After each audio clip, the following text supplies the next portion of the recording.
welcome us all to day 4 of the 55th Annual Accountant Conference. And like I said initially, this fireside session is dedicated to the women folks. We will be, hello, please, can we be seated?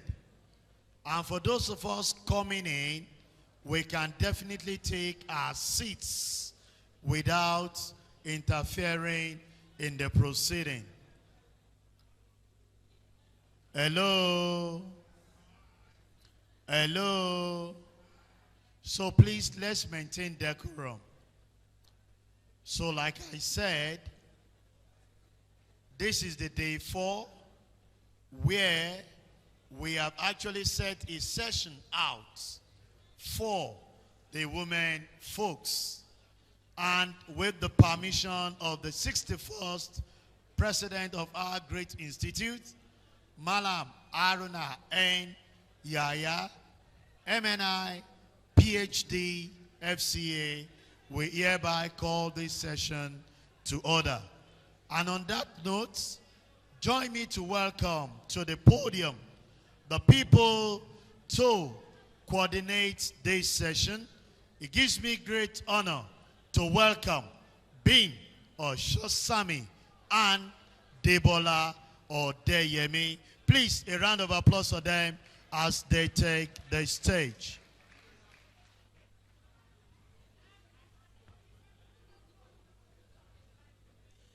Good morning, professional colleagues. Good morning. Up Swan. Up Swan. Let's give our president a round of applause for this special session, please. I can't hear it. We don't appreciate this session. Please give our president a round of applause for giving us this session specially. Thank you. So we will kick off immediately just because of time. I will introduce us in terms of synopsis, and then we'll go on and bring on our speakers who will be shedding light to the topic. So today we're talking about women in accounting, breaking the glass ceiling, and mentoring the next generation. So behind every broken ceiling, a story of courage, resilience, and determination stands. This fireside engagement will bring together trailblazing women in accounting profession to share their journeys, the triumph, the setback, the pivotal moments that defined their leadership paths. Through candid storytelling, participants will hear how these leaders navigated gender barriers, confronted biases, and carved out space at the decision-making table. More than a recounting of challenges, this conversation will highlight the power of mentorship and sponsorship, the role of lifting others as you climb, and the impact of creating pathways for the next generation of women accountants. The key themes that we'll cover in this session include navigating the path to leadership in a male-dominated space, breaking stereotypes and addressing biases while maintaining professional authenticity, mentorship and sponsorship as levers for accelerating women's progress, building cultures of diversity, equity, and inclusion that empower future leaders. We have framed questions, and our speakers will expand a little bit more on that. So without further ado, can I have you just indicate that you're excited about this session, women in the house? Are we excited about this session? Are we excited? Okay, so let us bring up the first chair of the chair of the session, who will coordinate all the ladies that will be speaking today and give our conversation direction. So our moderator, our chairman of the session, is a distinguished chartered accountant with deep experience in public finance, governance, and professional leadership. She is a fellow of our Noble Institute and has held key roles throughout her career in both finance and regulatory institutions. She enjoyed a remarkable 35-year tenure at the Central Bank of Nigeria, retiring as Director of Finance, and holds the distinction of being the first female Director of Finance at CBN. I think we need to clap. This is impressive.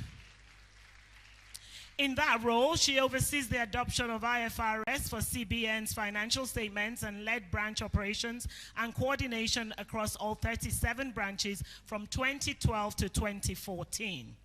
Currently, she serves as a non-executive director on the board of First Bank Nigeria Limited, bringing strategic oversight and financial acumen to one of Nigeria's leading financial institutions. She is also an accomplished writer, speaker, anchoring works on personal development and family life, and is actively involved in women's empowerment initiatives such as her NGO, Hey Way. As moderator for this fireside session, she will bring rare credibility, lived experience, a poised capacity to guide high impact, insightful dialogue. Ladies and gentlemen, please help me in giving a warm welcome to Mrs. Tokpe Omage, FCA.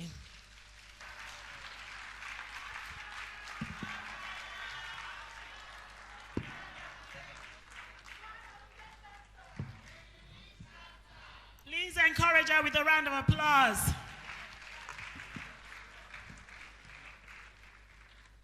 So good morning, everyone. So we'll have other co-speakers with her, who will be panelists to have this beautiful discussion. And it's my pleasure to introduce Shola Adeshaki, FCA, FCCA, CPA, MBA, CFEI. Shola Adeshaki is a globally respected wealth coach, chartered accountant, and visionary founder of Smart Steward Financial Advisory Limited and Smart Steward Advisory LLC. With over 2 decades of transformative impact, she has empowered individuals and businesses across more than 40 countries through her signature Make, Manage, Multiply Money frameworks, lifting many from financial stress to prosperity. A strong advocate for gender equity and inclusive growth, Shola champions SDG 5 and SDG 10 through financial education, fintech solutions, and access to funding. She's an alumni of Goldman Sachs 10,000 Women Program, U.S. Embassy Academy for Women Entrepreneurship, and the Chevrolet Foundation Road to Growth, among many others. She also leads the Fruit Foundation, which partners with the U.S. Consulate in Nigeria to promote women's economic empowerment. Her contribution to wealth education and leadership has earned global recognition, including being listed among Guardian Nigerians 100 Most Inspiring Women 2020 and ABCD Africa's First 100 Most Impactful Voices 2024. A prolific author of 8 best-selling books, Shola also sits on several SME boards and is a fellow of ICAN, ACCA, and CPA Canada. Her media presence spans domestic and international platforms, BBC, Forbes, Yahoo, and she's a member of Forbes Coaching Council. With gladness and joy, please make welcome Shola Adeshaki to the podium.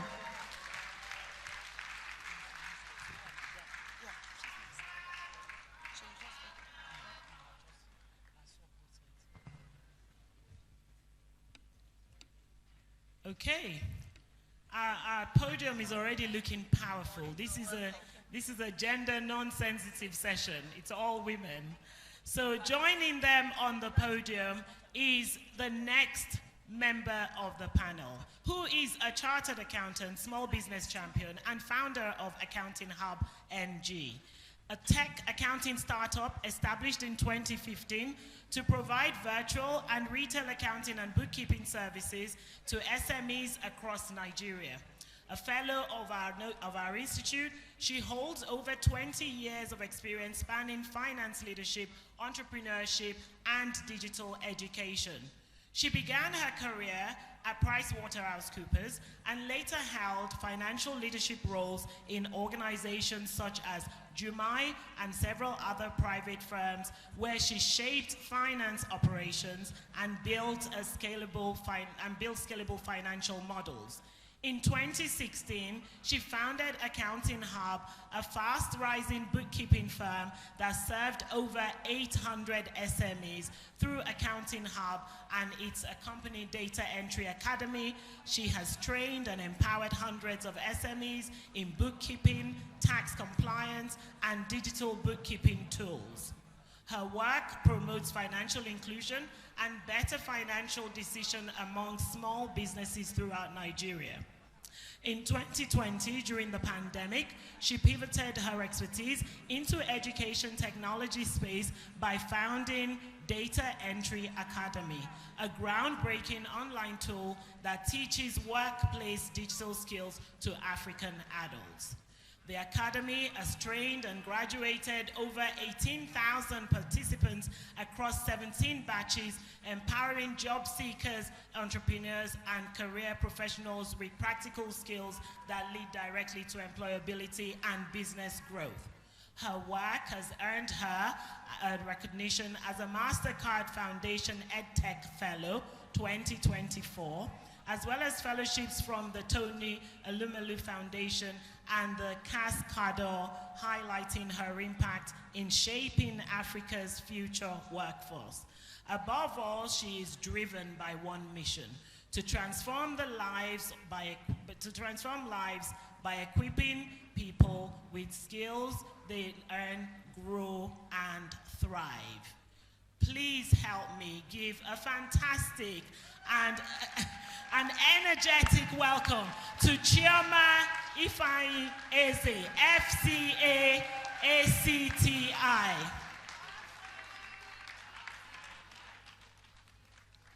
Swan, we're not celebrating these women enough. Women are not celebrating these women enough. And the men can also celebrate these wonderful women, because you're about to understand women a lot more better.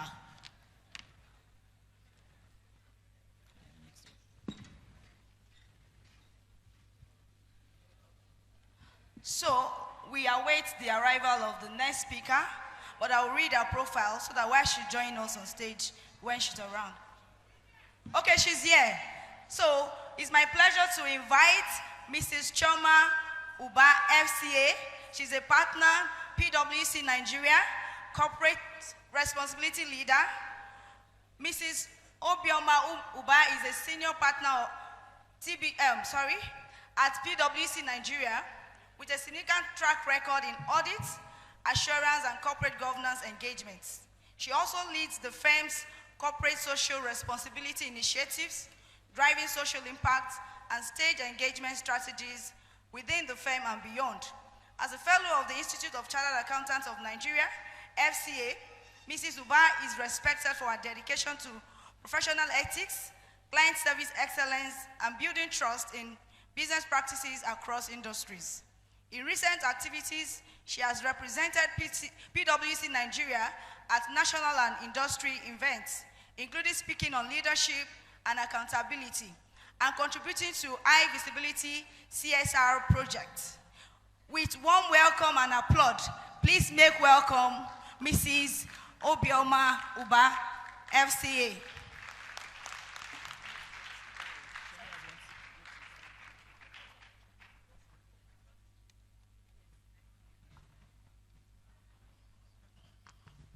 So on that note, we'd like to hand over to the chairman of the session to take over. Thank you.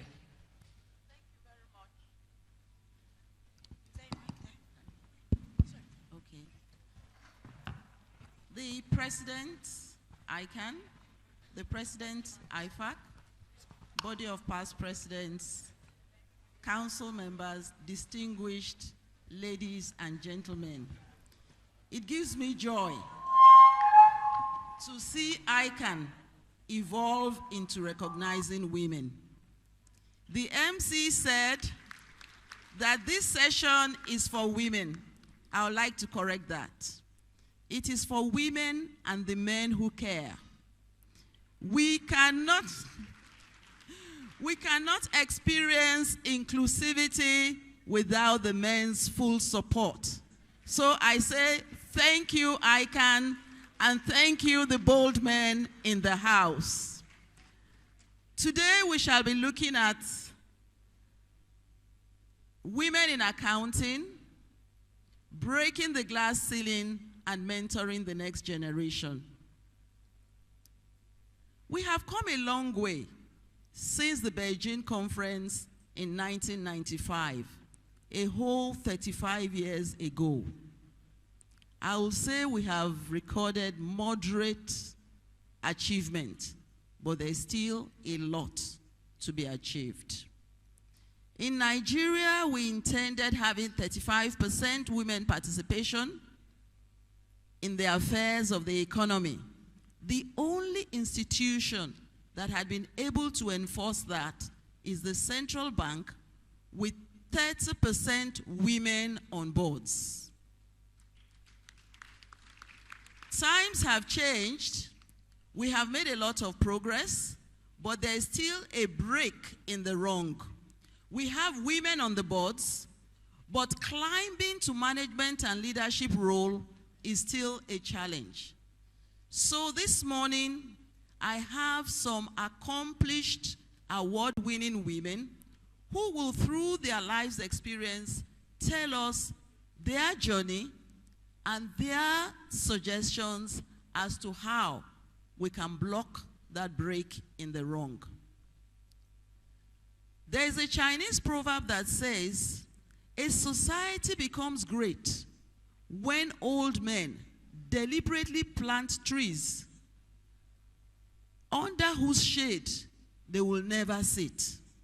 It means selfishness goes out, thinking of the future, thinking of sustainability. So, to kickstart the discussion this morning, I will invite Shola to tell us how she made it to becoming one of the 100 voices of impact. And then, just briefly, 10 minutes only, tell us your experience along the gender ladder. Thank you, ma'am. Distinguished guests, ICAN President, all protocols duly observed. I am very excited to be here. First of all, full circle moment for me because, as I sit here with you, Ma, I remember that about 16 years ago, I was at an event where I met you and you gave me your card. I remember being very inspired. I can't remember the exact event, but I looked at my phone and I realized that I have your number and I saw that email that I sent. So this is full circle. And I'm going to just start my story from that. In 10 minutes, I'm going to tell you how I became a chartered accountant, the people, the process, and everything. To my co-panelists, I'm excited to be doing this with you. For me, my journey can be categorized into 3 S's.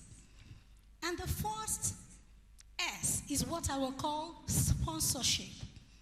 For those in the corporate world, we all know what sponsorship is. They would say, have a mentor, have a sponsor. I qualified about 24 years ago, and for the earlier part of my career, I knew that beyond being in the corporate world, I was going to do business, but I didn't understand how. But the very first sponsor on my journey would be my mom. And I'm glad she's still around to witness all the things that I am currently doing to the glory of God. My mom bought ICAN forms for me when I was about 14, 15, when I was about leaving secondary school. And she would say to anybody who cared to listen, my daughter is going to become a chartered accountant.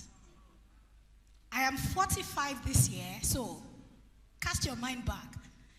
30 years ago, somebody saw into the future and she sponsored me. So when we say sponsorship, sponsorship is not just about what happens at the place of work. Sponsorship starts from home. So she bought the ICAN forms. My father, on the other hand, wanted me to become a medical doctor, the first in our family. But I knew I had a knack for figures, and I knew that, yes. But she pumped me so much with that, my daughter is a chartered accountant. Why? Because she was a secretary to our boss, who was a chartered accountant. So she loved all of the things around it. And I'm glad destiny aligned. So please help me appreciate my mom. I'm going to tell her that you clapped and how well you clapped. Thank you. My second sponsorship story is ICAN as an organization itself. Help me clap for ICAN. And I'll tell you why. When I started my journey, I started with an HND from the Federal Poly Ilaro. And in those days, they would say, HND or BSc, or if you have HND, you are second class. You know, sometimes the things that we listen to. So my first instinct was, how am I going to elevate myself from this HND status? Then I started ICAN right after I finished school. So in less than 1 year, because I did the three, I don't know what they call them now, but I passed within 1 year. So I went from becoming just HND to HND ACCA. So ICAN sponsored my journey. Clap for ICAN once again. I'm taking you far back so that, you know, when we say women break ceilings, women do stuff, we must not forget where we came from. My third sponsorship story, Mrs. Cecilia Adetiba, FCA. When I moved from Ilaro, when I finished my HND, story for another day, I wanted to get into Obafemi Awolowo University. It never happened. In retrospect, I'm glad it didn't because, you know, no beef for OAU and whoever went to OAU here. I came to Lagos in 2004 and I was looking for a job. I'd qualified since 2022. And then I applied for this job.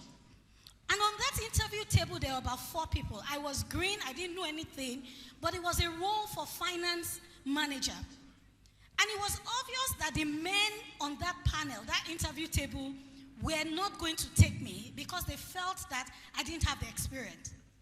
I remember Mrs. Cecilia Adetiba saying, I see something in this girl. Please help me clap for her. That was my third sponsorship experience. And they took me for the job. She provided mentoring, she provided, in fact, the first SWAN meeting that I went to, she took me there. Now, Mrs. Adetiba at that time, even up until now, would be about 25, 30 years older than me. Now, I'm linking my story from where I started and the help that I have received. Because I see women who would say, I am self-made. No, I am not self-made. People made, people supported, God helped. That is my sponsorship journey. Number 2, I mean, we've done quite a lot in my journey as a chartered accountant, and in the last 20 years, I've been to many countries. I've spoken at high-level conferences. My business, Smart Stewards, a financial literacy platform that teaches people how to make and manage money, has reached people in over 50 countries. The second S for me will be sisterhood and networking. And I'll tell you why. There's nothing we can do effectively alone. And I'll link that to succession planning. One of the things I learned a few years ago is the fact that just as footballers, you will not remain on the field forever as a player, but you can remain relevant as a coach. You can remain relevant as a mentor. So when I build, I am building for the time when I do not necessarily have the time to do a lot. So I'm building an ecosystem of mentors, of mentees, of partnerships, and collaborations. I have gotten people who would say, Shola, I mentioned your name to this person, and places where I don't even know them. 2 weeks ago, I was in Amsterdam. Somebody submitted my name. 2 years ago, I spoke for Mrs. Cherry Blair, the wife of the former Prime Minister of the UK. And as I finished my speech, somebody tapped me at the back. It was Sir Tony Blair. And he said that speech was fantastic. How did I get there? Somebody mentioned my name. So as women, as we do all of these things, there's nothing such as competition. We must co-build for now and for the future. And we must remember that a time will come where I will not be able to travel to Abuja, not because I don't want to, but there are many things happening, and I can call on people to say, you go represent me there. I have 4 of my mentees in the room. They do exactly what I do, but it's all an ecosystem. Finally, my third S story, which has helped deliver some of the stellar results that we have, is what I call stewardship. I started Smart Stewards because even though as a chartered accountant, with all the FCA, FCCA, CPA, earlier days of my career, I was always broke. I didn't know where my money was going. How many of us still say that? I don't know where my money is going. So I was broke, and I learned, thank you, I learned how not to be broke again, because qualifications is not the same as knowing how to manage and multiply money. I hope you know that there are FCAs who are very broke, but they are not in this hall. The people in this hall are wealthy. Do I have a yay? Please clap for yourselves. I learned that it's not by being FCA that will make you rich. There's a mystery and a science behind making, managing, and multiplying money. I learned through the hard lessons of life, and I committed to teaching people how not to be broke. And that was what birthed Smart Stewards. I've been running with that vision for 10 years. And like I already said, that vision has taken us to many parts of the world. Last year, I was on the screen of NASDAQ in New York. Just like my friend and I, we have been on international fellowships. Stewardship and the drive and the desire to make an impact and to give value will take us places. And that's why I'm here. The organizer saw that this lady is doing something, let's invite her. That is what has brought me here. So summarily, my story, along the line, I've talked about how men did not want me to get into the company, and a woman stood up for me. But I know that these days, we work, I don't see gender stuff again, because where value shows up, gender inequality disappears. And that's why we are having a fireside for women, and the men are in the room. Let's stop doing all of those, they are not supporting us, they are not doing this. You face your work, and everything will align. Sponsorship, stewardship, sisterhood, and succession. That is my story. Thank you.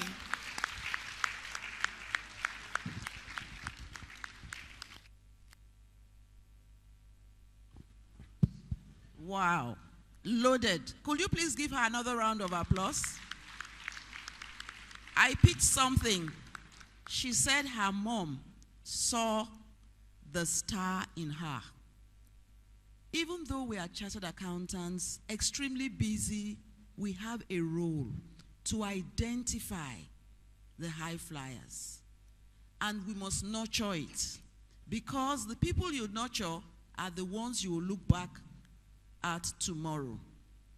She talked about her mom. My father also was a sponsor. From an early,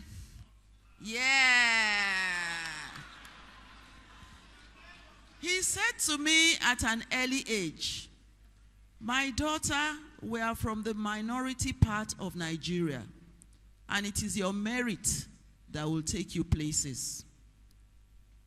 He invested in our education. He invested in what mattered. And he said to me, be the best that you can be. Even if people don't like you, they will respect you. Even if they don't respect you and they need what you have, they will come for you. So for the women amongst us that are saying is a men's club, when the best candidate for the job is a woman, the men's club will give you automatic membership. So talking about being the best that you can be, building capacity and showing up. I would like Chioma to tell us about being assertive without aggression, for her to have made a way for herself. In telling us your story, tell us some of the qualities that gave you that space in this boys' club. And tell us how you can be assertive without being aggressive. You know, there are things that men can do in the workplace, women cannot. If the man puts his family picture on the by the side of his table, they say he's such a caring man. If the woman puts her on, they will say, face your work. A man can choose to have a girlfriend in the office, but if a woman tries it, that's the end of your career. A woman cannot afraid to cry. She's weak. But in case the man cries or shows emotion, they will say, oh, that man is human. So the yardstick, completely different. So can you tell us how you managed your life's journey without aggressiveness, but you were able to assert and be firm in achieving? Thank you. Good morning, the ICAN president.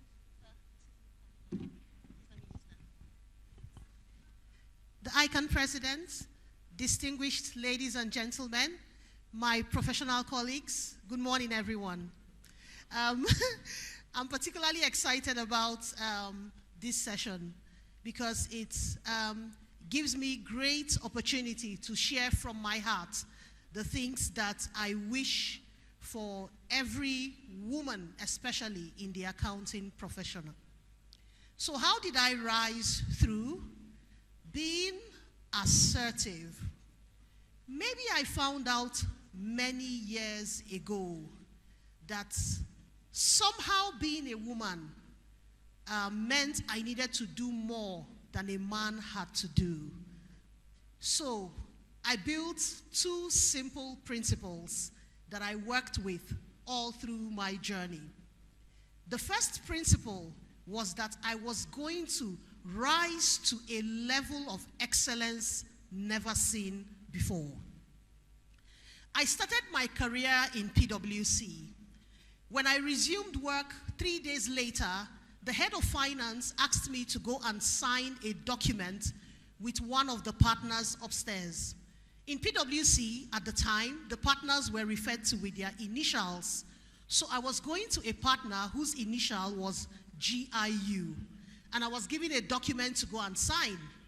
So I walked upstairs and I gave him. The document is an exit computation. Someone was leaving the firm, you know, the final benefit. So I got upstairs and I gave him the document. And he says, why are you paying leave allowance? Didn't the person go on leave? I don't know. Why are you paying this? I don't know. The next question, why is this? I don't know. What don't you know? Why are you here? I don't know anything here. I resumed 3 days ago. I was asked to give this to you to sign. Who gave this to you? And then I mentioned her name. I said, Oshano Sen gave this to me. Why did you say so? You would have said she gave it to you. And he signed it quickly. It meant that her name represented excellence. Everywhere her name was mentioned, people didn't need to look through the document 1,000 times. She was known for excellence. He said, next time you come, just say she sent you. Oh, really? Interesting. Then he signs it quickly. And she was my direct manager. And I noticed how everyone respected her excellence. Every product she produced was error-free. Every document she gave you, she had read it 10 times over. She was excellence personified. And then I left the door and I stood at that door and I said, in my lifetime, someone will say, did Chioma give this to you? Let me sign it quickly. I knew that if you don't rise to excellence, to a level where others are not playing at, you will not get a seat at the table. So very quickly, I rose to excellence. If I give you a letter, that letter, I have read it, corrected it, installed an app that will read it, correct. You can't find a missing full stop or a comma. Everything was excellence. So it was the beginning of my growth in career. 3 years here, another job. In 8 years, in 11 years, 8 different companies. Some I never applied. I'm sleeping. Somebody will call me. Some people were mentioning in fact, there was a job interview I went for. As I was coming out, wondering, who invited me here? Then I met my friend Miriam laughing on the staircase. You work here. What are you doing here? I said, Chama, she went somewhere and a man was saying he can't find a good accountant. She said, if you pay me $500,000, I'll bring somebody. And she collected $500,000 and brought me. So you're now selling me. My friends were using me to trade. Like, I can bring you an excellent. It was. So I realized, and I say to the young people who work with me, and I please say to everyone seated here, please rise to excellence. Be the one that refuses to walk anyhow. Be the one that refuses to have, that unbalanced balance sheet. That one that your work is just, you send a spreadsheet and it has 13 different colors that you can't explain. Why? You write a letter, the address is in Kandara font, the body is Arial font. Why? This part is font size 12, here is font size 16. Why are you like that? Rise to excellence. Be the one that anything about you we touch, we say, I know you touch this thing. There's a difference in anything you touch. And that was the first way that I rose, excellence. I remember at some point, because I was now running with the spirit of excellence, when women speak about gender bias, I started to wonder if I was different. Because I would go for an interview as CFO of an airline. There were 12 men. I was the only woman, heavily pregnant, and I was taken. And they're asking me, we see you're pregnant, when can you resume? And there are 12 men. Normally, I shouldn't be taken, right? Yes. So, excellence will just stand you out. Like Shola had said, at some point you're wondering, are we still discussing this gender thing? Because it's no more happening to you.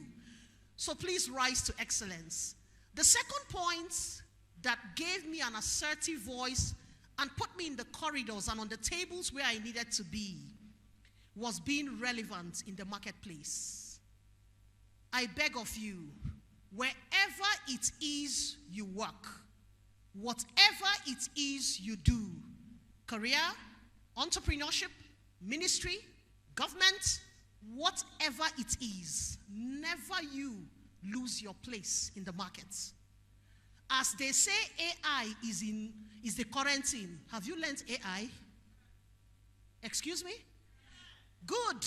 Are you AI relevant or are you 1926 relevant? Are you AI relevant? Are you relevant with everything that is happening right now? Because that's how you're never going to lose your place in the modern times. Never lose your place in the marketplace, right? I believe that the accounting skill that we all learned is only but a small fraction that we need to become successful. The bigger portion of what we need is in the marketplace. Your ability to speak, your ability to stay relevant, your ability to be technology driven, your ability to adapt to changes, your ability to learn. Those are the things I wish they told us earlier. Do you know recently I was telling someone that, am I an accountant or a marketer? Because I seem to sell more than I do accounting these days.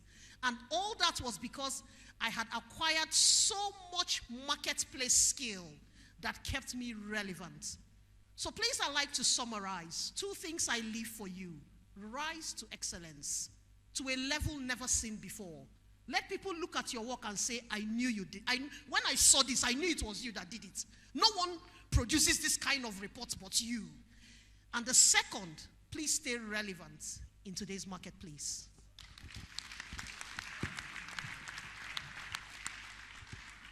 Thank you, Chioma. So much loaded in such a short time. I hope the women are taking notes. Because sometimes we go and listen and we don't take a notebook. I can assure you, if you don't write it down, you may lose a large portion. But I know we will write it down, we will revisit, and it will be a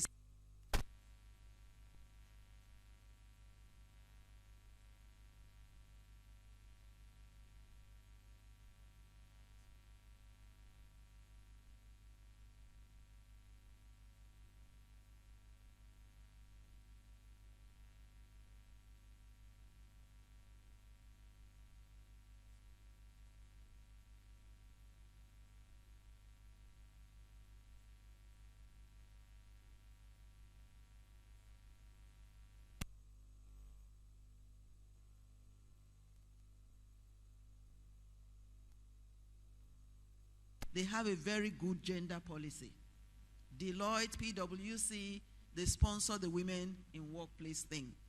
But then, you have reason. Please share with us how you manage to rise that high with husband, with children, with home, with your spiritual needs. How did you combine? Because some people will say you can't have it all. It's either you are pursuing career and the husband and the children suffer, or you are enjoying husband and children. But I can see all of us on this table, we have reason, we are married, our children also are doing great. May I give tribute to the late Mrs. Olakunrin. One day, I felt the pressure coming. It was so bad. I looked up and down and I said, how did these our older women, the Mrs. Adegites, the Mrs. Shoyemis and co, how did they cope? Did they have children at all? And she said, you haven't seen anything yet. I have 6 children. And there were times when I have to take them to the office. There were times I had to take them to the office clinic. They were not ill, but just to ensure that someone is looking after them, and so I can face my work. So, tell us a bit of your career.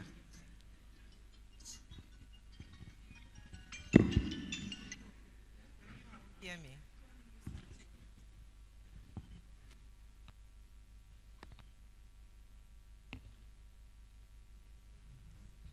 Okay. I think I will just stand on existing protocol. So actually, I'm really, really very delighted to be here today. And I was saying to my fellow panelists before we came up that it was very dicey. As at yesterday, I was due to fly into Abuja yesterday to be here this morning.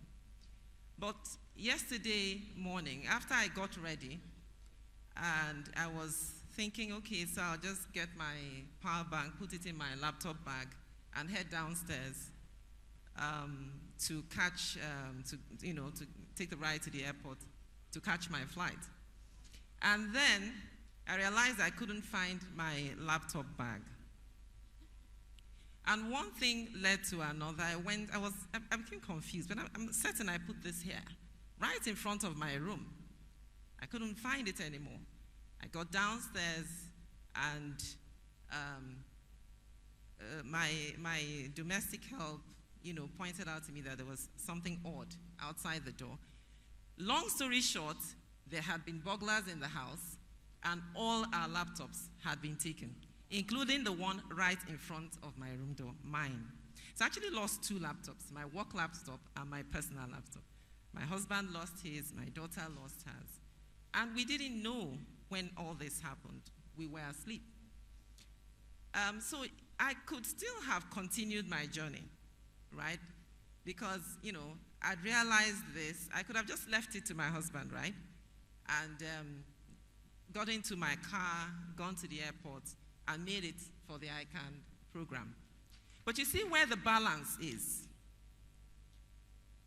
Women can have it all, but you can't have it all at the same time, and you can't have it all by yourself. And this balancing journey is a daily thing. We are not in a balanced state. Every day, you need to balance. So yesterday, I realized if I had left my husband to handle all of this, right, he would have felt somehow. Maybe he would have said, go, but I wouldn't have balanced the home front, right? So I needed to stay back. But what that meant was I needed to be here as early as possible, get the first flight today and make it here. So, literally, I think we taxied a few minutes to 8. I was talking to Dele, he's an ICAN council member and my colleague, and I was saying, I don't know how long it will take me to get to Los Angeles Mall, and he said, just be coming. I'm sure you'll make it in time.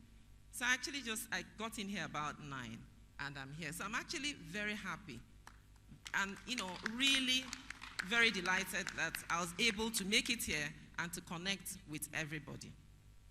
Now, in terms of how was I able to manage, I've just given an example of how I managed home yesterday, right? So dealt with all of the issues and all that, and I'm here now. But how did I get to be able to make it through the ranks? When I joined, actually I joined PW before the merger with Coopers and Library. But when I joined, there were no female partners. There were no female partners. And you found that the average woman would work, get to the point of becoming, say, an assistant manager, feel the need to get married, start having children, and also understand that I need to exit at this point because I can't do it. I can't manage that. So, but from day one of joining PW, I told myself I wanted to be a partner. So you have to be very intentional. It's not just going to happen. You have to plan for it. So when I got married, I didn't just marry. I married making sure that my husband-to-be understood that from day one, I will need domestic help at home. I will need a driver. These are not luxury. These are just what I need because I'm going somewhere. So if you marry under that understanding, so are those things in place? Will they be in place? So I'll need them from day one. Then it makes it easier. So so when I then had those, and then another thing, when we were looking for accommodation, I made sure that I was in a place very close to my parents because I knew I needed support, right? Because, helps can disappear and whatever, and you still have your child. What do? You have to call on all the help that you can get.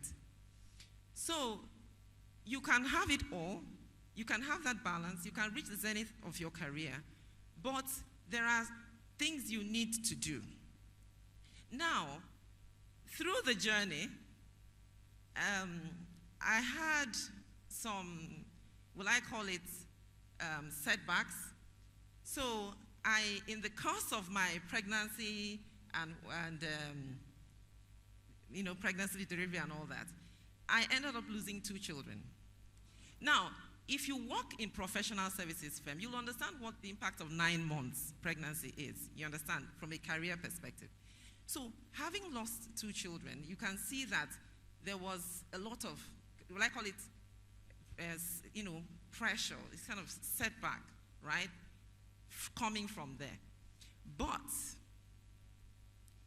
that simply helped me to,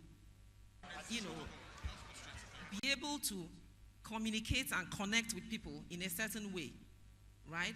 So when Chinyere Almona, who was leading the PwC Mentor Mom Initiative, which was an initiative to help the women stay on in the firm and not leave. So that is to find out what the issues were and deal with that. When she was leaving in 2012, I was a director, and she said to me, given your journey, I think you're the most appropriate person to take on this role. When I took it on, I think that role, right, it put me in a position of influence to be able to watch that evolving of an inclusive workplace, which is what I had personally always desired. So I could see, in fact, when I became the Mentor Mom chairperson, I immediately realized that I needed to galvanize other women who were also senior women in the office. It's not something that myself or the lead manager of that program could do. So I involved all other senior women. And, you know, they came, they supported with mentoring people, with our seminars. We created a Mentor Moms room where, you know, pregnant women can just go and have a little rest, where those who had babies can express privately. And that Mentor Mom program, we're able to turn the tide of the gender balance in the firm. So from having so few women at senior manager, you know, experienced manager, senior manager, director level, gradually, you know, we became equal at those levels. So that Mentor Mom program was able to connect people to solutions, right? You had a mentor, and through the seminars, we were vulnerable ourselves. We shared our stories. We shared our stories, and people could then see, maybe I can connect with this other colleague who lives not too far in this kind of situation. Maybe we can work together. Maybe we can share helps where it's possible, things like that. So through that program, we're able to have more of our women remain in the firm. And so in a nutshell, I would say that's how, you know, we've been able, personally, my you know, journey in terms of how I've been able to do it is also learning. Through this program, I also listen to people. I learn. Just as I give, I get. And that way, we're able to continue and thrive. Thank you. Thank you very much, Obioma. I cast my mind back. When I was working in the River Basin, I was just 22 years old, single, carefree, but I was lucky to be on the management team. A policy came up that they were no longer going to pay for maternity and women-related hospital bills. Remember, I was young, single, and I said to them, I am a woman. I am on this table. Why would you not pay for women? They are members of staff. So when they come to work, their protruding bellies is an obvious evidence. But when the men send their girlfriends, with due apologies, to the clinic, it may not even be their wives. And then they say it's malaria. Who is going to prove? And I said to them, you know what? We are taking care of your children. We are taking care of the next generation. Guess what? The men apologized. The truth was, they didn't think about it. They meant no harm. So, negativity will increase when those who ought to talk do not talk.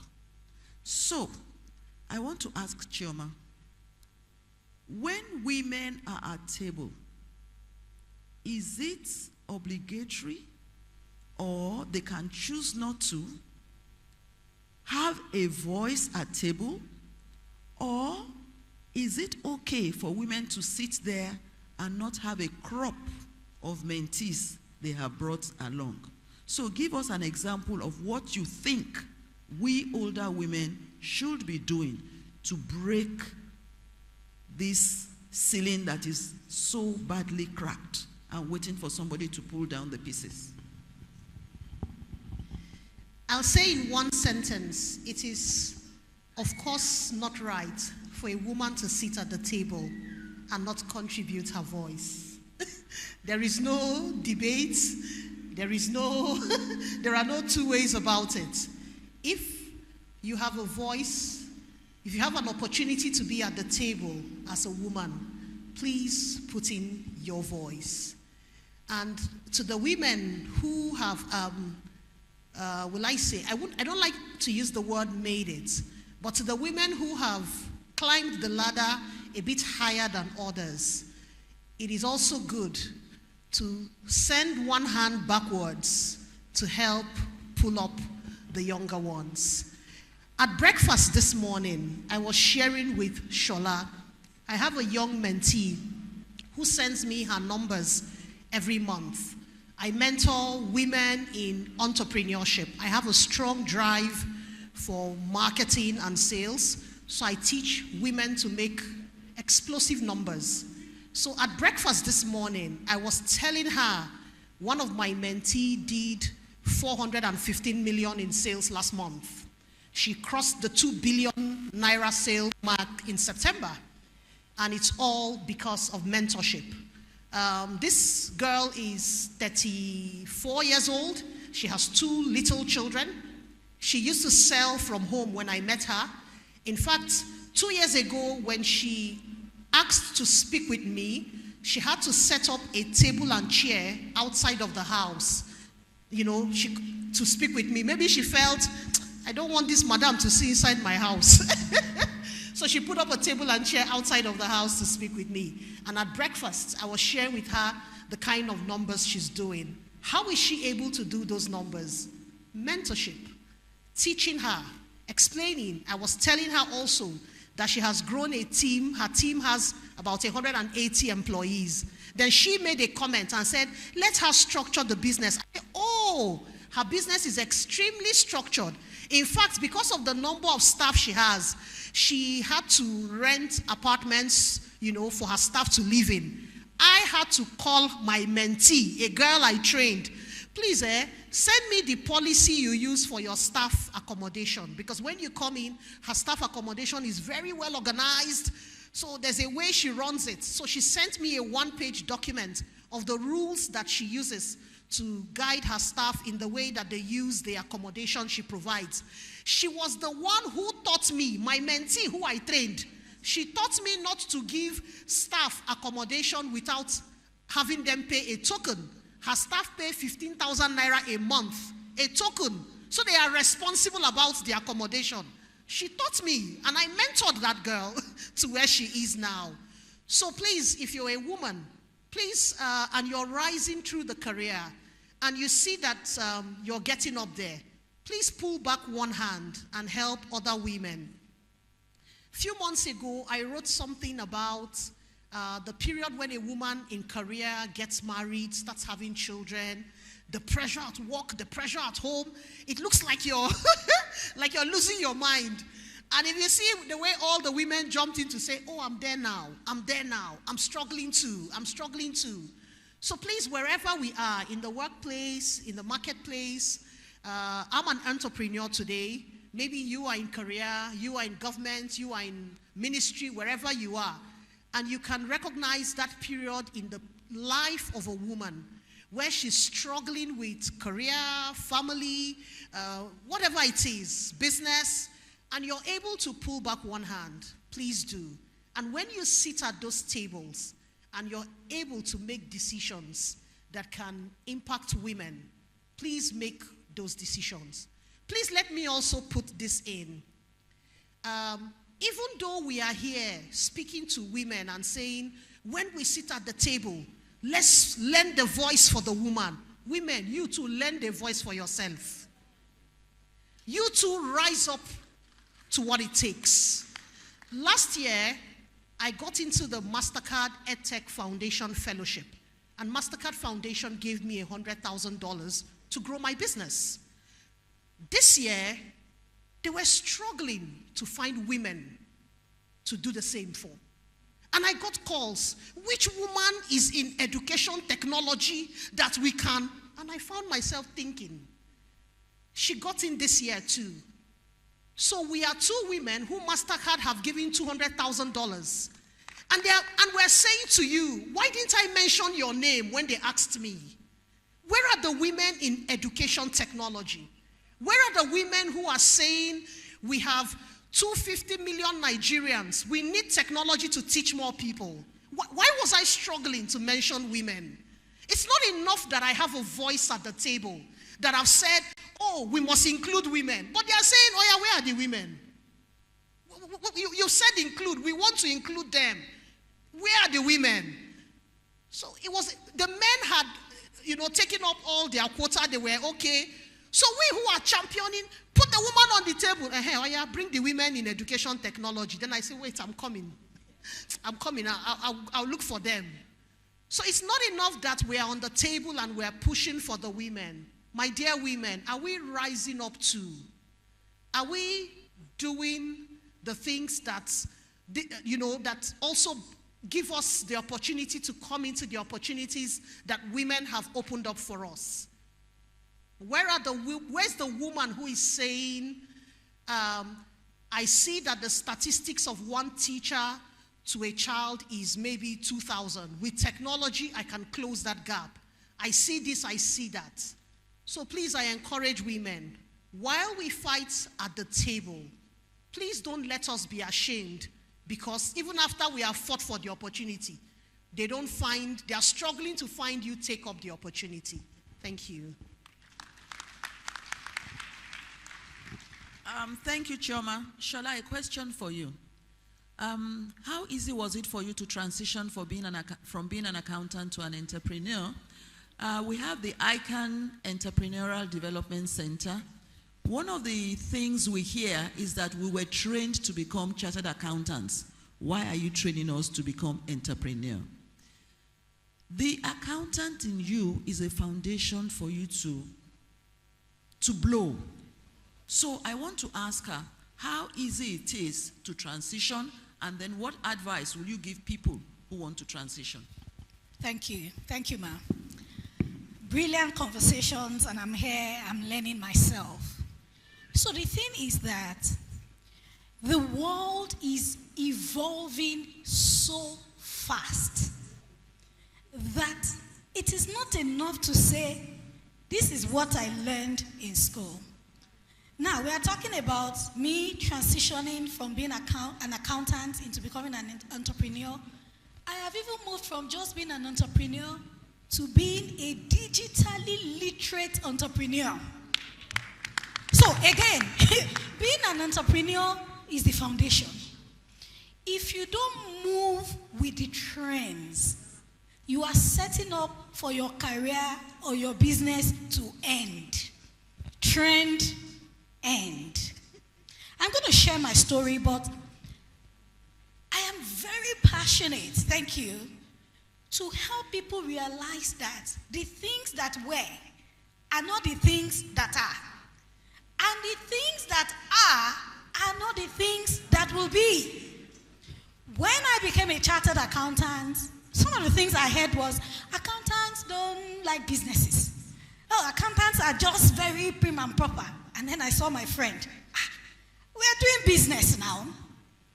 I shared a story on my, I think, Instagram page 2 days ago, Shola Adeshaki, and I said, from my very first job was when I realized that I'm not just going to be an accountant. I'm just going to be a value provider. Each time there was a tech stuff, they will say, we are calling the tech consultants. Those ones will say 5 days, 10 days. I'm there troubleshooting, network. And I learned those things on the go. They would say, oh, they wrote a letter, we need somebody to reply. The first letter, second letter, my boss would say, any letter, let Shola reply. Those were not accounting skills. Tech skills, communication skills, like Chioma said, marketing skills. We live in an age where skills will eat certifications. And it is not enough to just say, you don't know me, I'm FCA, I'm FCCA. Show us proof, show us evidence. What is in your bank account? We have to learn to be versatile. Don't say, in the days of my... And don't forget that we are dealing in the marketplace, in the career place, with younger people who have the energy and the agility to learn. So we cannot continue to do as ancestors and say, before you, do you know when I qualified before you were born? Would I want help? So let the mindset be, how can I make money? Accounting, proficiency, passion, personal experiences, partnerships. Those are the things that helped me move. I monetized my proficiency, monetized my passion, helping people, monetize my personal experiences. I was once broke. Now that I am not broke, I'm teaching people how not to be broke so that they can make, manage, and multiply money. What can I do with others? I remember when I first met Chioma, we were saying, so you are doing accounting, how can we partner? Those are the conversations. Don't remain stuck in, I am a chartered accountant. I'm a chartered accountant. I'm a chartered accountant. Can we move ahead? And age, by the way, is not an excuse. Let me tell you a quick story. My father became a millionaire for the first time at 58. He passed 5 years ago at 80. He was working. Then one day he realized that I love selling drinks, Gouda, Coca-Cola, and he started in a small shop. Within 1 year, this man blew, took a bigger shop. Nigerian breweries, Guinness, they started to chase him in Shagamu, and he became a distributor. That was how he blew. So some of us, we are sitting on talents. Some of us need to go back to school to learn skills. Some of us need to get on courses. Let's stop being ancestors. Okay.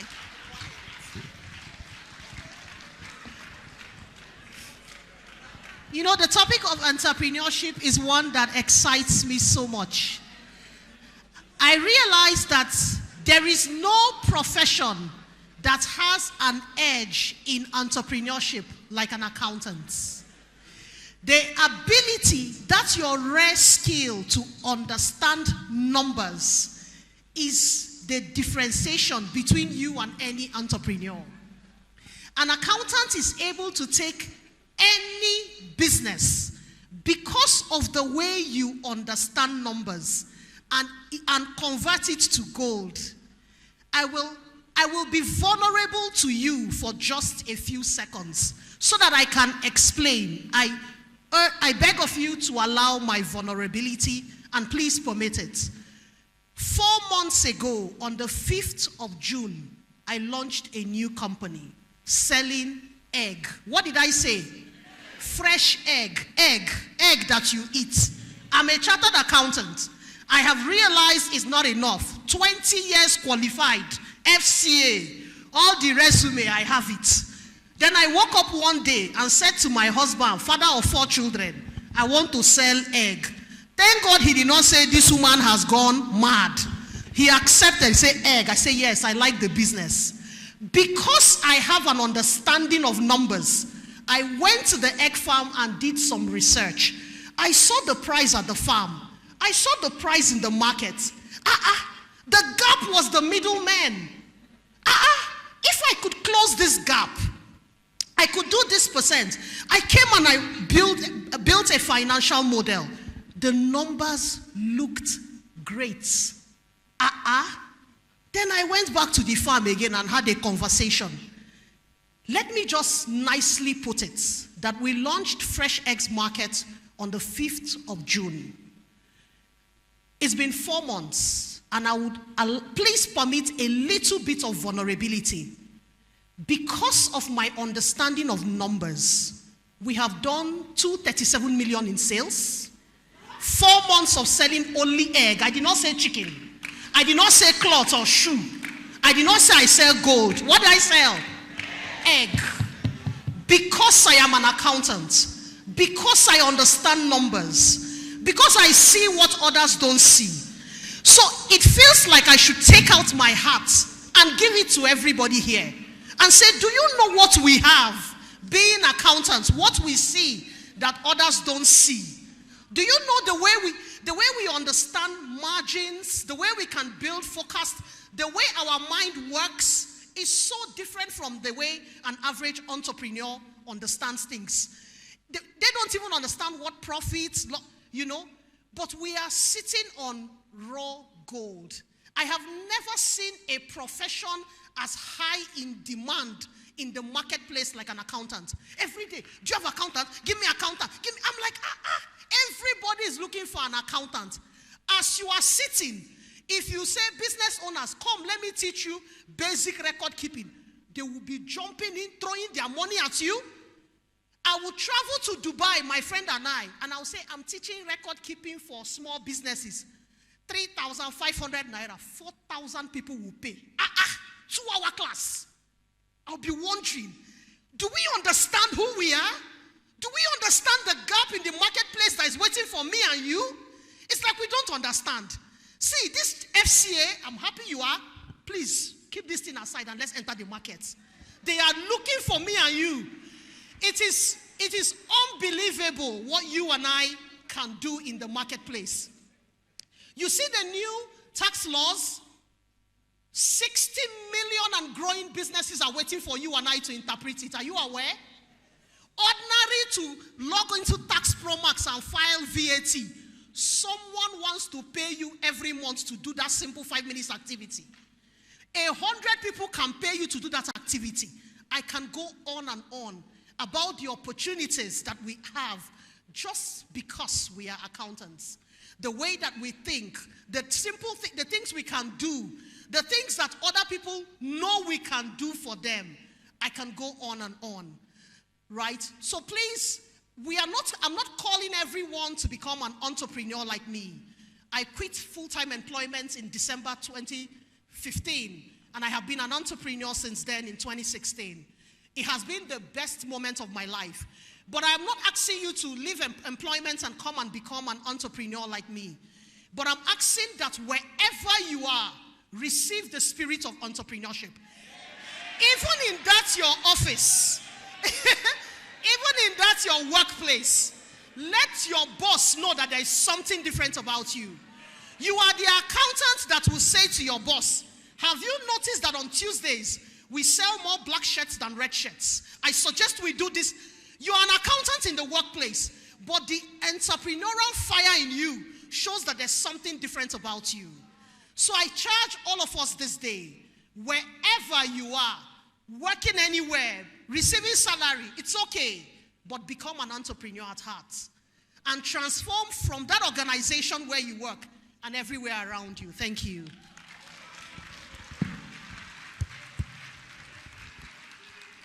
That is fire. I hope somebody is catching it. Beautiful. Don't go home and remain the same.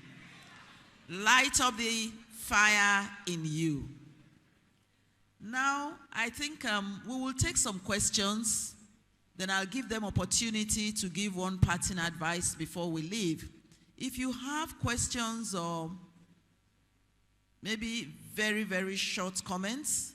Yes, please. 2 ladies in the middle. Just come. The gentleman in green. There's somebody in the ICAN bowler hat. Yes, please. Thank you. 4. How many questions? I think we can have 4.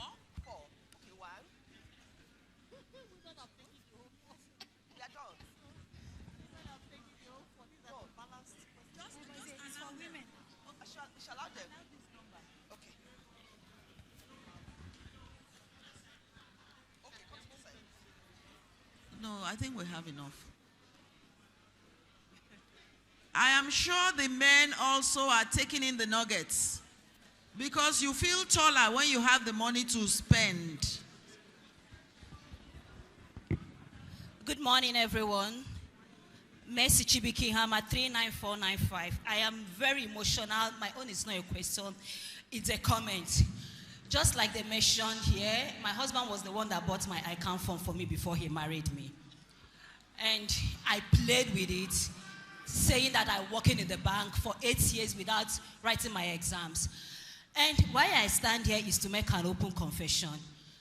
My madam, 4 years ago or 5, Sayu Abend, asked me to meet Shoma. Please, 1 minute per person. So go to the point. So the confession here is, I was trying to exist in isolation, just like Shola said. And I never met Chioma. Hearing Chioma today just put tears in my eyes. And I want to promise that I'm going to move forward. Per excellence. Thank you. Thank you, Mr. President, sir. All protocols observed. My name is Dr. Bolanle Deji Okubanjo. Now, I was sick, and then they gave me 90 days, cancer. And I said I was not going to die.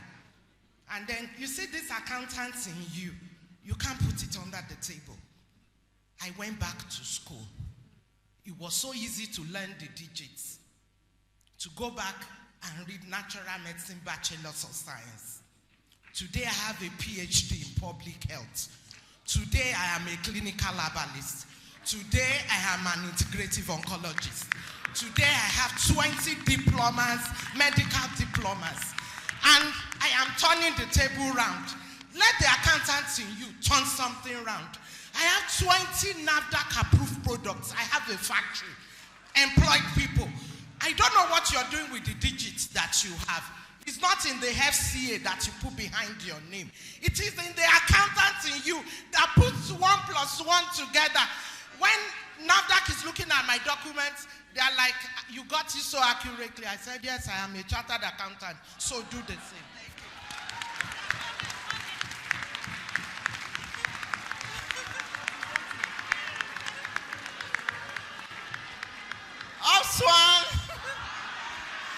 Thank you so very much. First, I'd like to pay tribute to our mothers, some of them who have taught us the rope, who mentored us. I'm grateful to God for our dear mother, Chief Mrs. Adegite. Thank you so much, ma. Our queen mother, Ajase Gusime, our queen mother, Onome, and so many others that are in the hall. For me, some of the things you said actually resonated with me because I've had to go through some of these experiences. And one of the things that my father taught me and told me, because he was one of my cheerleaders early in life. And he said, when you are going somewhere and you know that you are going somewhere, you know where you are going to, don't look back because you can get discouraged. And where am I going to? It's our women, our women, our colleagues. I want you to be very intentional again, even though you have mentioned it in passing, to help us to tell our women. Because some of us are the pull-down syndrome. You are going somewhere because they don't want you to get there. They are not going. And they don't want you to get there. They pull you down. They pull you back. For me, I've had to overcome some of those experiences by being determined, by being focused, because my father told me if you are going somewhere and you know where you are going to, don't look back. Because if you look back, you discover that nobody is actually following you. So please help me tell our women again that we need to support one another to get there. Even if you don't want to be there, support those who want to be there on your behalf. Thank you very much. My name is Taiwo Ojo, Mrs. Membership number 7499. Mine is just of 2 cases. First one is, I want you to enlighten our youth accountants, the female especially. Because some of those that I've mentored, I got to know that when they're still young, they will somehow feel, oh, I'm getting old. I don't have someone to settle down with. And the next man that comes into their presence, especially those in churches, those men will see that you have the money and then they will come to you and they want to marry you. The next thing, they settle down. And before you know it, they start tuning your life for you. So there's need to mentor our youth as to how to go into marriage. Then they need to know that immediately you are going into the marriage, you plan. That is one. Secondly, let us not sit down on the issue of auditing or doing accountants. We can diversify. You are a professional as a chartered accountant. You are a professional. And immediately one business is not moving, move into another, but plan and be focused. Thank you. Good morning, everyone. My name is Himabong Andrew Esin from Uyo, ICAN-ngr District Society. Thank you very much, the panelists. In fact, you are saying everything about me. When we talk about business, I am #1 business woman. All right, but there's something I want to add, that in as much as we are an accountant, we should not forget about our health. Our health is very, very important. I have broken a barrier in health challenge. Today, I am standing tall as a cancer survivor, a chartered accountant, and educational administrator. So women, no matter the circumstances you may find yourself, don't allow any barrier in life to bring you down. You are going to the top, and you remain at the top. Thank you very much. Good morning, everyone, and thank you for this opportunity. This session is indeed a fireside. My name is Yemisi Akin Babalola, membership number 20430. My question, I can relate with your experiences and all that you've said this morning, but my question is first to Chioma and then anybody that can also share their experience on that matter. So in embracing excellence as a woman, and we know we play in a man's world, how do you manage attacks where everybody seems to be playing in the mediocre field and you choose to dare to be different, and the attacks are left, right, and center, sometimes even spiritual? How do you manage this and stay focused and still be able to deliver value? Thank you. My name is Mr. Olude Kutababatunde Akim, membership number MB033990, and I'm from Owe District. My first question goes to the council.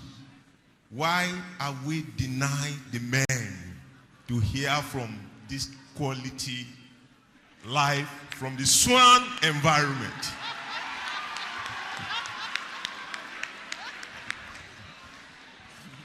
The second question is, we were so happy. It's like tears was almost coming out of my eyes. That's so we have this caliber of people in Swan. So my second question is, how do we manage the situation of skepticism whenever you are inviting somebody to invest in a profitable entrepreneurial activity? I repeat, how do we manage? They are fearing, they are afraid. If I put this money, will I lose? How do you manage that situation so that you can get investors? Thank you. I can. Just a minute. Let me quickly speak on behalf of the council. A bamboo would have been best planted 20 years ago. But when you wake up, your aha moment is when you take it up. So I commend ICAN for taking it up at this time. I think we can take just 3 more questions. We don't want another lecture. If you have a question, we can take 3 more. You can quickly walk to the front and just 1 minute per person. I'll ask her to answer the question on pull me down syndrome. Okay, thank you very much. So the the thing is, there are some people or some, successful women who make the mistake of thinking that feminism is acting like a man. So feminism, or how will I put it this way? They think that to achieve feminism, it means you have to be trying to be like a man. Now, you don't, as a feminist, you're not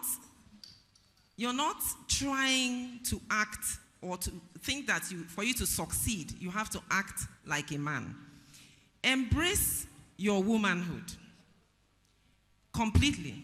When you embrace your womanhood, it means that, if you go back in time, look at when we were all created, man was created a certain way. After that, women were then created to be different. So women are different from men. So when you are different because, we needed to have a different kind of being. So being different mean that you are then, for instance, more emotional. So men can say, these women, they are emotional. We don't need emotional, this board is becoming too emotional. So, but being emotional is not a problem. Because if you're emotional, that means you can have empathy. That means you can build good relationships. And you know that actually leadership is all about relationship. Nobody will come to you to lead them if they don't have a relationship with you. So being feminist is about embracing your womanhood and using that to thrive. So if you're a perfectionist, somebody will say, we can't move forward. These women are perfectionists. They need to get it if we want to move forward. Being a perfectionist is good. But the only thing is that you need to layer that with other skills. So you need to layer that with delegation, with time management. If not, you really won't move forward. So when we have women who misunderstand feminism, they may tend to be hard. They may come across as being hard. And when they are hard, they're actually hard to both men and women. It's just that the men may not complain so much about that. But the woman would complain and say, why is she being hard to me? I thought she's a woman like me. Why is she being hard? So that feeling of pull down, that women pull each other down, is not actually so. In reality, a lot of women, I've talked about the Mentor Mom program that we have in the office, or we have in the office. It's about women helping each other to thrive. So you don't, and to be honest, nobody can pull you down if you open the door for them. Don't worry about holding the door open and letting in other people in the door. You see, if you don't open that door and people need to get into the room, they'll get in somehow. They'll get in through the window. Some will remove the ceiling and come in, but they will join you in that room. And then you're going to be sent out of that room if you are not improving. So the core thing is improve yourself. As you improve yourself, your space on the table will be maintained and kept. So you don't need to worry about holding the door open for other people to come in. There's enough space.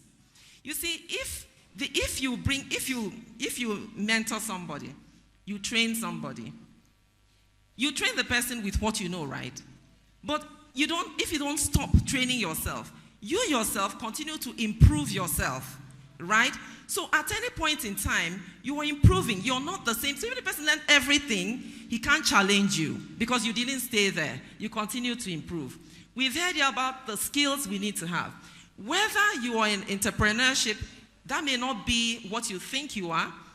Maybe you think that being in practice is not being entrepreneurial. That's not exactly correct. Because you will understand that when you're, for instance, a partner or in a leadership role, in the practice, you will actually be marketing.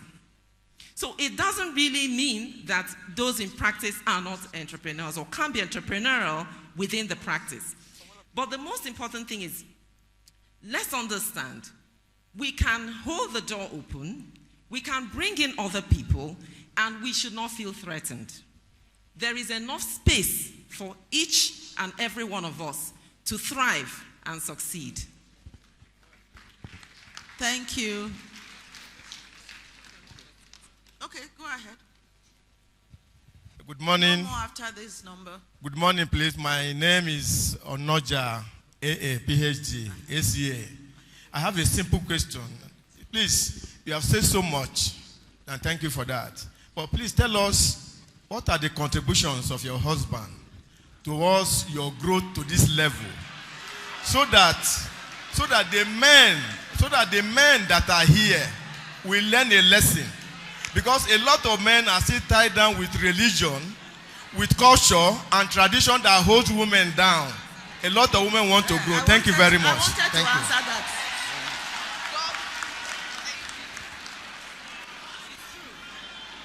Good morning, Mas. My name is Faith Alegbejo from Oshogbo District, MB 058584. It's a privilege meeting Coach Shola for the first time and Mrs. Ifeoma. I follow you online and I'm learning so much from you. But I have a question.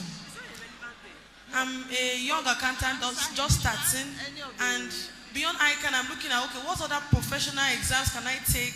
Because I've really not found my ground. I was okay, am I going for audit? Am I going for tax? What can you advise for a young chartered accountant just starting in the field? And also for Coach Shola, how can you advise someone just that also have interest in teaching finance and everything online? What can you advise? Chioma, thank you please, so much. you will answer her. You will answer her.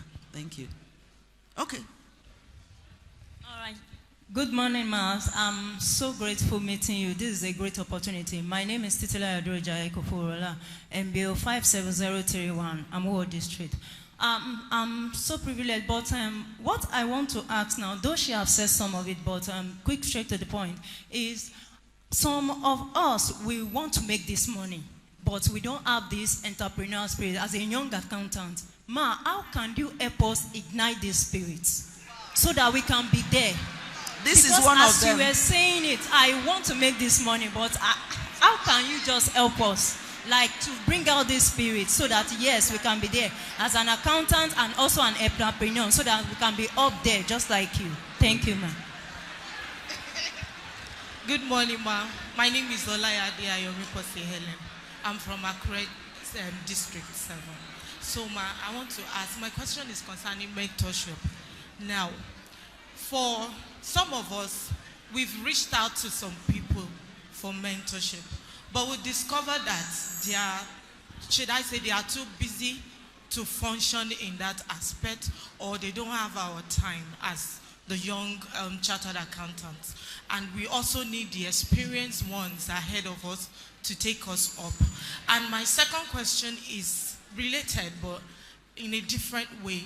Like, why do women, or should I say most women, find it difficult to help their fellow women on the field? Thank you. Okay, thank you very much. For the lady who is interested in mentorship, I think occasions like this are good. And I always tell people, if you need something, you go for it. The woman was successful not because she sat idle, but because she was resourceful and she managed her time well. So if she doesn't have the time for you, you patiently wait. I remember a young lady who I mentored when I was the director of finance of the central bank. Of course, at that time, my time was not my own, but she stuck to me. And at the end of the day, I gave her an application form for a job that opened doors for her. I would even, just like she said, it became reverse mentorship, but she paid the price. A number of our young people want to be fed. I'll spoon feed you, I'll swallow for you. So if you need the experience, the skills, the connection, then go for it and pay the price. Before my colleagues answer, there's a question here before me. Please tell us what ways your husbands have assisted you to be at the top so that the men here will learn and emulate. Well, she talked about feminism.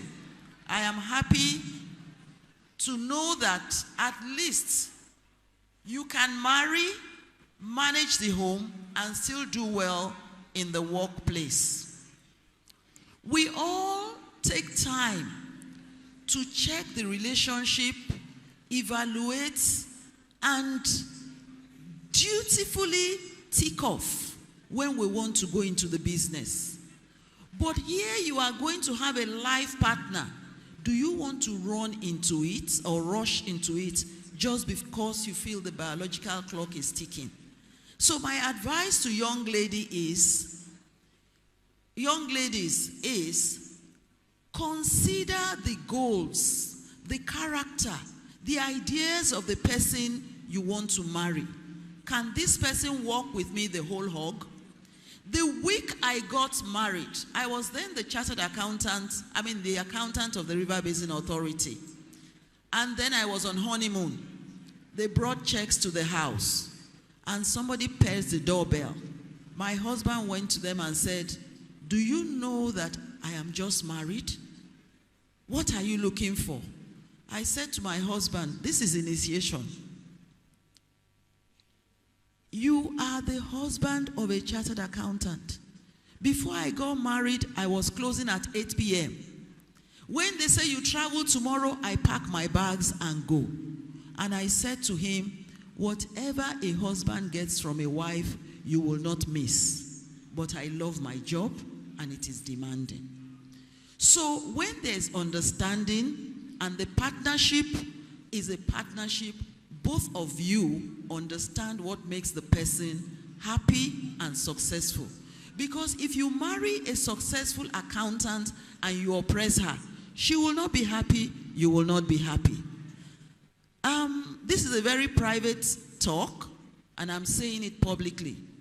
My husband went to a secondary school where they were taught to sleep on a bed that has no crease. But here is this young lady. I'll come from work very tired.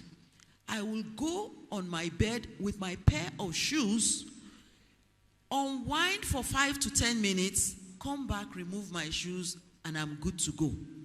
Now, if the bed is loaded and I want to sleep, I move the things to one side and I take off on the other side. I am married to a man that cannot sleep on a bed with creases. Now tell me, who makes the bed? To him, it is important. When I was in Jos, I was head banking. There were days I will forget to pick the children from school. My husband decided he will pick his children. He told me one day, somebody asked him, "Are you a single father?" I said, "Tell her." Is it her business? Or she's looking for where to perch. Tell her you are happily married. So, for the men who have married successful wives or women who are accomplished, I'm sure you are happy to be the husband of this successful woman. Then what is your support? Together you will do it. I want to encourage the men here. Don't press your wives down. Don't use religion to press your wives down. Support them. Help them. Whatever comes in is a commonwealth. I'm sure Chioma's husband is very happy to enjoy the hundreds of millions. Okay. If I may just add, if you're married to a woman in the professional services firm, you will understand that there's a whole lot of sacrifices that are involved. There are long hours. There are 7-day weeks. Very tight deadlines. I work in financial services, and that is probably the hardest space. That's working with the banks, insurance companies, and finance companies. So it's a tough space. But I have always been supported, by my husband. Like I said at the beginning, I was intentional when I was getting married. We had conversations, right? I was already working long hours, and it wasn't going to change. In fact, it was most likely going to get worse. So I needed all the support. So my husband would not be the type to go and maybe cook and all of that. So that means somebody has to do it, because it won't also be me, because I may not be around. So we just have to agree that somebody else has to do it. So I think if you have these conversations at the very beginning, before you say, I will, I do, you already have these conversations, and it makes it a lot easier. But for the men, you have to support the women. Let me tell you, there was a study, I was talking with someone somewhere, I met someone somewhere, and the person told me that, do I know that 90% of Nigerian families, the women are the breadwinners? I was very shocked. I said, how is that possible? But there was that statistic. I don't know if it is true, right? So that tells you that women work hard, both in the informal sector and the formal sector. But we need the support of the men. So sometimes you might have to step in. There will be late hours you might have to bear. I've worked 2 days stretch. I didn't go home. There was a deadline I needed to meet. At the end of the second day, my husband had to come and pick me. I couldn't drive myself home. He had to come and pick me himself. So these are the things. There are sacrifices, but we just have to rely on, and if you want your wife to succeed, you have to support her. It's a give and take.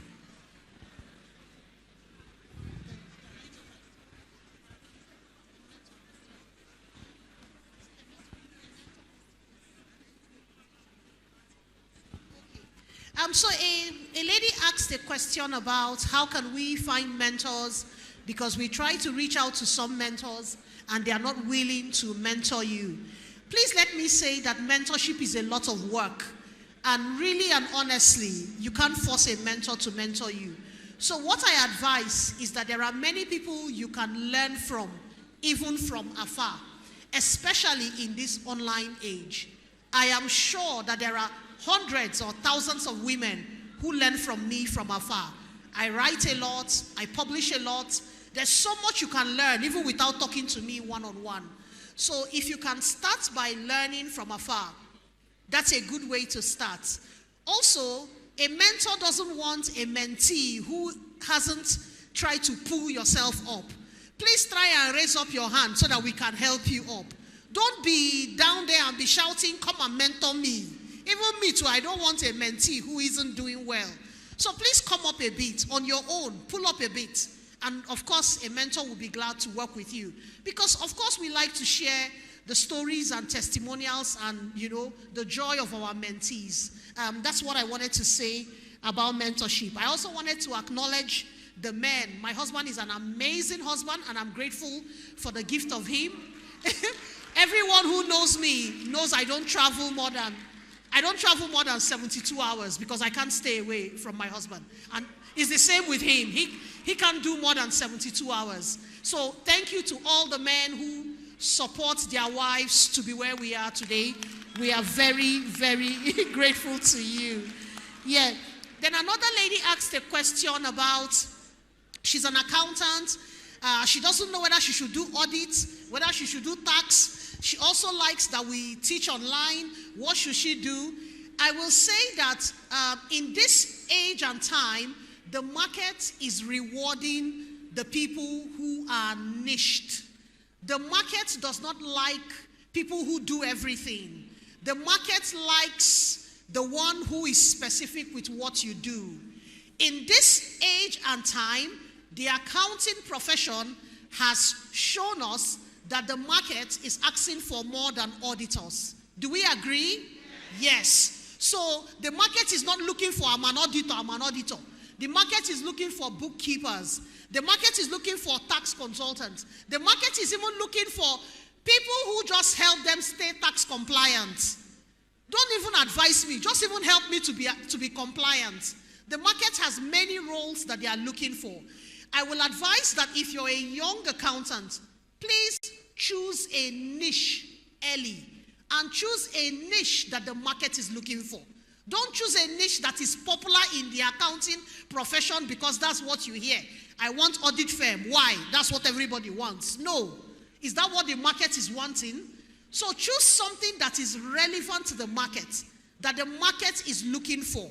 I will end with this story and these parting words. As an accountant, stay relevant to the market. Keep your ears to the market. When I quit full-time employment, I didn't go to start an audit firm. I went to start a bookkeeping firm. That was for me what the market was looking for. In 5 years, I served over 800 clients with my team. I built a team of over 22 people, and we served over 800 clients. Even when I went to get a license, they call it an audit license. It's not called a bookkeeping license. But that was the only process. So I went through it. What I wanted to do, and I still do, is bookkeeping. I don't do audits. So my parting word to you as a young accountant sitting there, find what the market is looking for. The reason I chose to do bookkeeping was it was what I saw everyone around me needed. All the businesses around me had non-existent books. The auditors will come and do the books and audit it. And I realized we needed to go in the way of doing what the market wanted. So my parting words to you, it is good that you are an accountant, but are you relevant to the market? Thank you. Including my partner. Thank you so much. I think ICAN and the organizers deserve a round of applause. They cooked well, and the panelists, including myself, are feeding you well. Yes or yes? My parting words will be in 2 dimensions. And I just want to talk very briefly on the mentoring bit. Now, the later part of that story that I shared earlier on, when I met Mrs. Omage about 15 years ago, she was in Central Bank, was that she gave me a card that day. And when I got home, I wrote her an email to say, "Ma, I am looking for a job. Can you get me a job in CBN?" And that was why I never got a response. When we are looking for mentors, we go about it the wrong way. When you position yourself as a person of value, full circle moments like this will happen. If I email her today, will she respond or not? Time and diligence. If you are not getting attention, keep improving on yourself. Life and time will happen. The second thing is, I have learned to get mentoring in 3 ways: upwards, sideways, downwards. I get mentored by people ahead of me. I get mentored by my contemporaries. I have tapped Chioma's brain today. Each time we see, I tap her brain. Then I work with people who are younger than me because that is the future. Some of us will say, this Gen Z, they are disrespectful. They are this and that. Learn from them. Reverse mentoring. That's about mentoring. So go about it in those 3 dimensions. My final words. You want to make money, you want to make money. Put your money where your mouth is. Chioma runs a course called Data Academy. She teaches people who are in career, who are in entrepreneurship, how to make more money. Follow her on Facebook. Go and learn. Me, Shola Deshaki at Smart Steward, we teach people how to make, manage, and multiply money. Full courses, how you can monetize your proficiency, your passion. Follow me. Go on Facebook, put your mouth, put your money there. Knowledge will elevate your result. It is not enough to have certifications. At the end of the day, you want to be 50, 60, 70. You want to look at what you have built, and you want to say, thank you. And you want to have something to pass on to the next generation in terms of assets. Today is the day to start. Thank you so much. Okay, so I have 30 seconds. So I think for me, my parting words would be, it's all about skills. You need to be ready to unlearn and relearn every single day. And if you are an accountant, you should know accounting.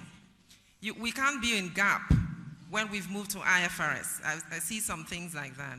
So if you're an accountant, have the basic skills. Go through the continuous program, continuous development programs, register for courses, get deep IFRS knowledge, understand that the boat is moving, you need technology, you need to know AI, you need to go digital. And so just keep on, refreshing your skills, reskilling practically. That way you continue to be relevant. Thank you. In conclusion, ladies and gentlemen, we are women. We should play like women and win like men. Don't change, because the table needs diversity and inclusiveness. Play like a woman, win like a man. And then, not all of us are caught to live our 9-to-5 job. Pray, meditate, do your numbers. You can be the best you are even on your 9-to-5 job. On this note, I say thank you very much to my panelists and to everyone who has given us this opportunity. Thank you.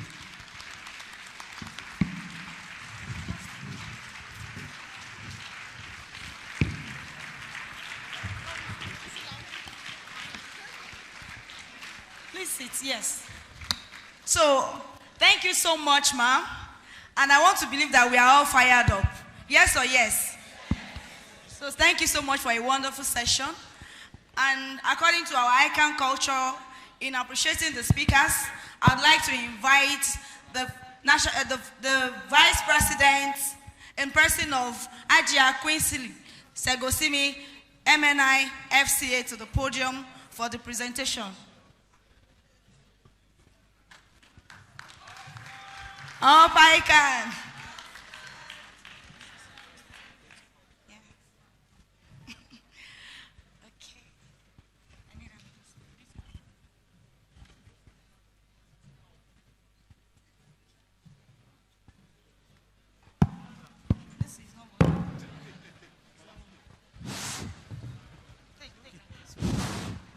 So, I would like to invite the first person, in person of Mrs. Obioma Uba, FCA.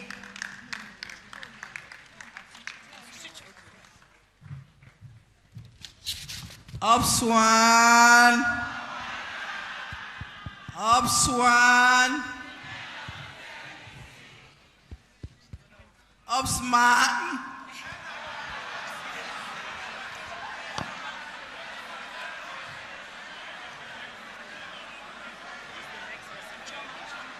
On behalf of the 61st President and indeed the entire membership of ICAN, we want to appreciate you, Madam Mrs. Obioma Uba, for enriching the 55th Annual Accountants Conference with your insight and, of course, your expertise.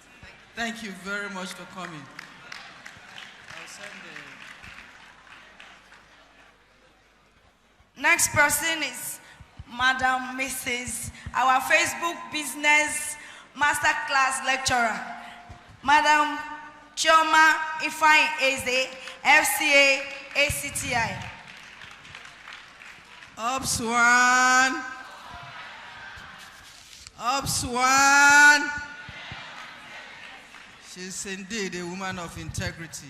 Madam Chioma Ifeanyi, on behalf of the 61st President of our Noble Institute, and of course, indeed, the entire membership, we appreciate you greatly for enriching the 55th Accountants Annual Conference with your insight and, of course, your expertise. Thank you very much. Thank you so much, ma'am. I would also like to call on Mrs. Shola Adeshakin, FCA, FCAA, CPA, CFER. Upswan. Upswan.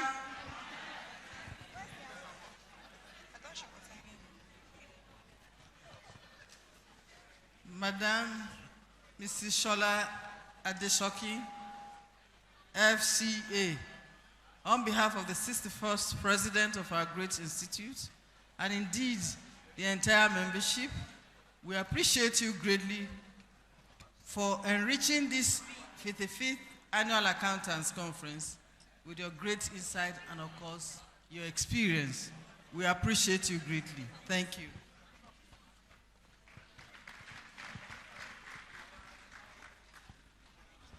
So the last but not the least, the chairman of the session, Mrs. Tokwe Omage, FCA. Upswan. Upswan. Indeed, Mrs. Tope Omage is a real woman of integrity. We are happy to have you on behalf of the 61st President of our great institute, and indeed the entire membership as represented here today. We appreciate you for coming and for enriching the 55th Annual Accountants Conference with your expertise and, of course, your rich experience. Thank you for everything. Can I invite members of the presidency to please come forward for a group photograph?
If indeed you have enjoyed this session, wherever you are, at the upper chamber, overflow, can we put our hands together to celebrate women who have done excellently well, even for this particular session? Let's do it better than that now.